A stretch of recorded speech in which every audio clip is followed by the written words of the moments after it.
자, 역시 오늘따라 이렇게 연말 좀 편안하게 댁에서 시청하시는 분들을 위해 고른 음악인데 뉴스의 의미하고는 조금 맞지 않는 탓이 좀 있겠습니다.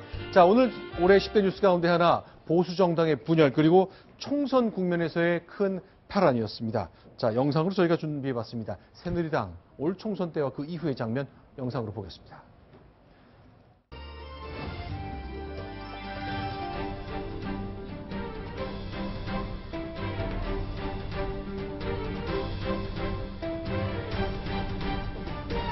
저는 선거 참패에 대해서 모든 책임을 지고 오늘부터 당대표직에서 물러나겠습니다.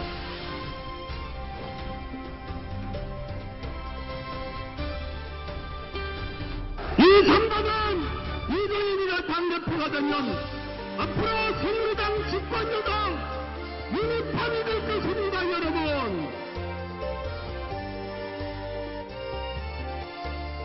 상대방이 힘이 빠졌을 때는 등짝을 발로 걷어쳐서 내쫓는 이러한 비정한 정치, 이러한 배신의 정치, 그런 정치를 하는 사람은 아닙니다. 그들은 박근혜 대통령의 정치적 파트너가 아니라 정치적 노예들이라고 생각합니다.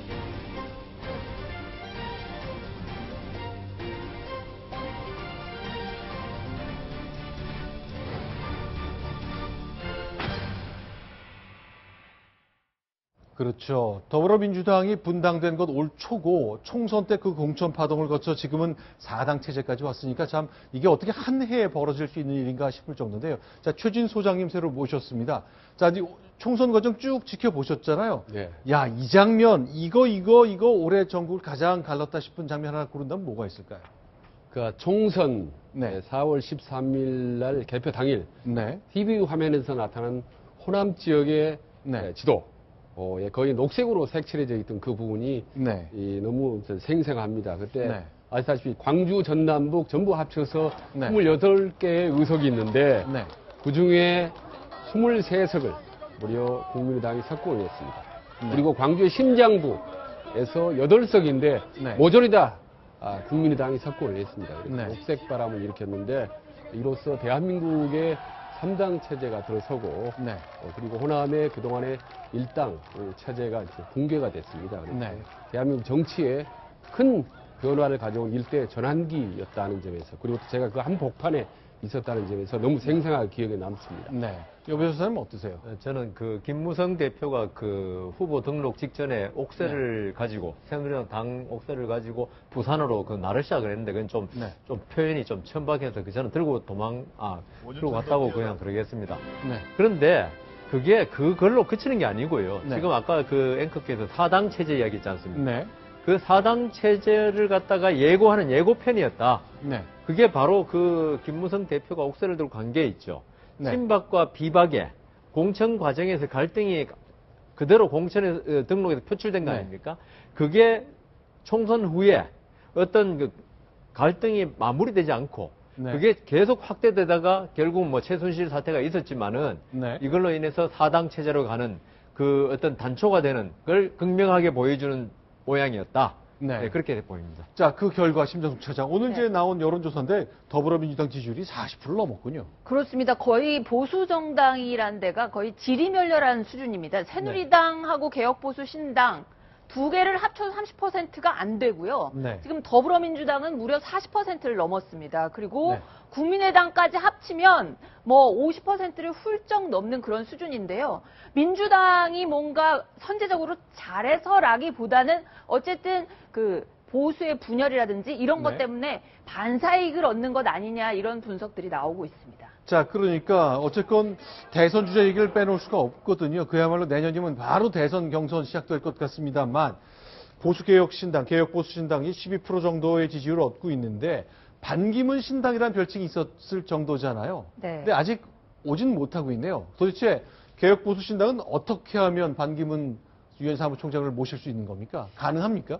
반 총장이 일단 첫 번째, 대선 출마 선언을 공식적으로 아직 안 했습니다. 그다음 두 번째는 개혁보수 신당이 27일 날, 그러니까 다음 달에 창당을 한다고 하거든요. 아직 네. 뭐를 어떻게 이끌어갈 건지 얘기를 아직 안 하고 있습니다. 그렇기 네. 때문에 창당 이후, 그다음에 그 반 총장의 귀국 이후에나 그 부분들이 실현될 수 있을 거라고 보입니다. 네. 지금 네. 지금 보면요. 네. 그러니까 결국은 반기문 총장은 양쪽이잖아. 하나는 개혁보수신당, 네. 아니면 또는 지금 안철수 국민의당 쪽에서 또 네. 모시려고 하는 그 두 가지 움직임이 있잖아요. 네. 그런데 개혁보수신당이 현재 29분의 현역 국회의원이 있지 않습니까? 네. 그런데 만약에 반기문 유엔 사무총장이 그쪽으로 가게 된다면 지금 현재 새누리당에서 그쪽으로 움직이겠다고 하는 분들이 무려 40~50분에 해당하거든요. 네. 그래서 개혁보수신당은 지금 어떻게 보면은 반기문 유엔 사무총장을 모시고 오는 것이 어떻게 보면 발등의 불이다. 매우 네. 중요하다. 이렇게 말씀드릴 수 있습니다. 근데 이거는 어떻게 봐야 됩니까? 황교안 국무총리 지지율이 6.6%다? 이건 어떻게 봐야 되죠? 처음으로 놀라운 수치가 네. 그만 예. 나온 것 같아요. 네. 예, 맞습니다. 제가 이제 황교안 총리 같은 경우는 제가 이제 20년 이상 계속 검찰을 제가 출입하면서 이제 직접 지켜봐 왔기 때문에 네. 황교안 총리 같은 경우는 보통 사람들이 생각할 때 공안 분야를 담당했고 그리고 또 박근혜 대통령 밑에서 법무부 장관하고 총리를 했지 않습니까? 네. 그리고 일부에서는 이제 국회에서 대정부 지류 과정에서 답변하는 과정에서 좀 강성으로 한 거 이런 것 때문에 네. 그냥 보통 사람들이 생각할 때는 강성 공안검사 이렇게만 생각하거든요. 근데 실질적으로 검찰에서 여러 사건들을 처리할 때를 보면 상당히 합리적이고 법치를 가장 중시하고 또 따뜻하고 합리적인 그런 부분이 있었거든요. 그런 것들이 제가 보기에는 이번 대통령 권한 대행에서 좀 보여줌으로써 그런 것들이 저기에 반영되지 않았을까 이런 생각을 해봅니다. 자, 근데 예, 최진 박사님. 일종의 총리 효과라고 보는데요. 네. 되돌아보면 과거 역대 대선 때마다 반드시 한두 명의 총리가 유력한 대선 주자로 떠올랐었습니다. 네. 과거에 보면 이수영 총리, 그다음에 고건전 총리, 그리고 정운찬 전 총리, 그리고 이번에 이제 황교안 전 총리인데 네. 국민들은 또 정치인보다도 행정가 스타일을 선호하는 경향이 있거든요. 네. 그래서 또 국정을 원만하게 이끌어 나갈 수 있는 합리적인 사람이 국무총리다라는 그 기대 심리가 있는데 네. 결국 우리 정치판에서 이제 중요한 폭풍이 몰아칠 때 견딜 수 있는 내공 네. 이 부분에 견뎌내지 못해서 총리 출신들이 이제 계속 중간에 도중에 이제 하차하게 되는 거죠. 그렇죠. 제가 볼 때는 네. 친박, 그리고 강성 친박 이런 분들 지지하는 분들의 네. 어떤 지금 갈피를 못 잡는 민심이 아닌가. 네. 그러니까 그 반기문 총장만 해도 지금 뭐 여러 가지로 겼는지를 많이 하고 있다. 네. 그리고 황교안 총리야말로 박근혜 대통령이 발탁한 인물이다. 좀 전에 말씀하신 거기다가 지금 총리 대통령 권한 대행하고 있다. 네. 그리고 그 강성이다. 네. 지금 이미지는 강성으로 나타나지 않습니까? 그렇죠. 그래서 이 갈피를 못 잡는 친박의 마지막 네. 의존처다. 그게 6.6% 정도로 나타난 것 같습니다. 그렇죠. 탄핵 반대 여론하고도 좀 비슷한 것 같기도 하고 일단 대통령에 대한 강한 지지를 갖고 있는 분이 황교안 총리에게 좀 모아지는 것 같습니다. 그러나 뭐니 해도 현재 이제 반기문 유엔 사무총장과 1위를 다투는 것은 문재인 전 대표죠. 문재인 전 대표가 최근에 있었던 내놓은 메시지 가운데 내년 선거 전국 이렇겠구나 짐작할 만한 대목 몇 가지를 여러분께 소개해드리겠습니다. 지금 벌써 개헌의 방향과 내용을 특정해서 임기 단축을 말한다는 그것은 저는 촛불 민심과도 맞지 않고 대청산과 개혁을 해내려면 오히려 5년 임기도 짧죠. 그래서 지금 이렇게 임기 단축을 이야기하는 것은 제가 가장 잘 준비된 후보다라는 것은 그냥 객관적인 팩트죠. 새 시대의 처차는 이제는 저의 몫으로, 저의 꿈으로 그렇게 넘어왔습니다. 자, 좀 질문 드리고 싶은 건요. 이제 문재인 대표가 그동안 이제 쭉 앞서 왔습니다만, 이런 거를 문재인 대표가 더 잘하게 되면은 대선에 한 발 더 다가서게 될 것 같다. 어떤 게 좀 떠오르세요? 제가 한 가지만 짚어보면 네. 일단 보수층에서 봤을 땐 종북적인 자세라고 볼 수 있는 대목에 대해서 문재인 대표가 좀 분명히 할 필요가 있다고 생각합니다.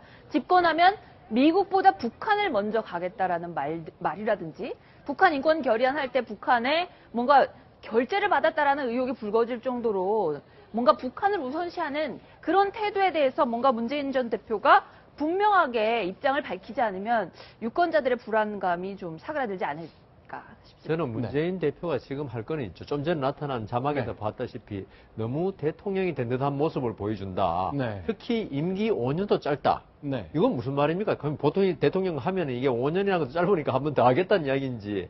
그래서 저는 그런 거야 아니겠죠? 아닌데 네. 그런 식으로 벌써 대통령이 거의 다 됐다는 식의 이미지를 보여주거든요. 네. 우리 국민들이 가장 싫어하는 게 오만함 이런 거거든요. 결국은 네. 권력자의 오만함인데 지금 더불어민주당이 국회도 아까 주지도 봤지만 40 몇 프로를 넘지 않습니까? 그렇죠. 이 상태에서 더불어민주당의 그 후보인 문재인 대표가 저런 식으로 하면은 국민들의 반감이 언제 터져나올지 네. 우리가 계속 선거에서 네. 그 강한 쪽에 견제표를 던진 게 우리 국민의 민심이었거든요. 네. 그래서 저는 그 문재인 대표가 좀 더 겸손한 자세, 네. 그걸 유지할 필요가 있다. 그런 생각합니다. 네, 네. 저도 뭐 좀 비슷하지만요. 네.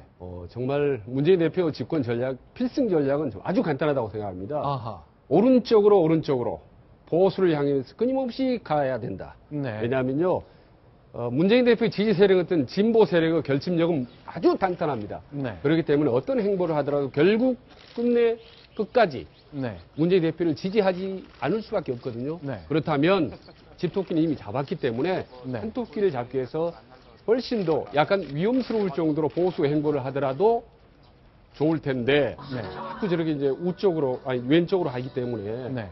비판을 받게 되는 거죠. 자, 그런데 이제 일단 오른쪽 우클릭해서 중원을 차지하되 제일 왼쪽에 있는 지지층한테 난 더 이상 문재인 지지 못하겠다. 난 진보에서 좋아했는데 저렇게 바뀌었다니 라는 말이 좀 나와줘야 중원에서 좀 더 신뢰를 얻을 수 있을 것 같거든요. 과연 내년 가장 앞서 있는 반기문 문재인 반재인 두 후보의 내년도 상반기 행보는 어떨까요? 많은 기대를 모으고 있습니다.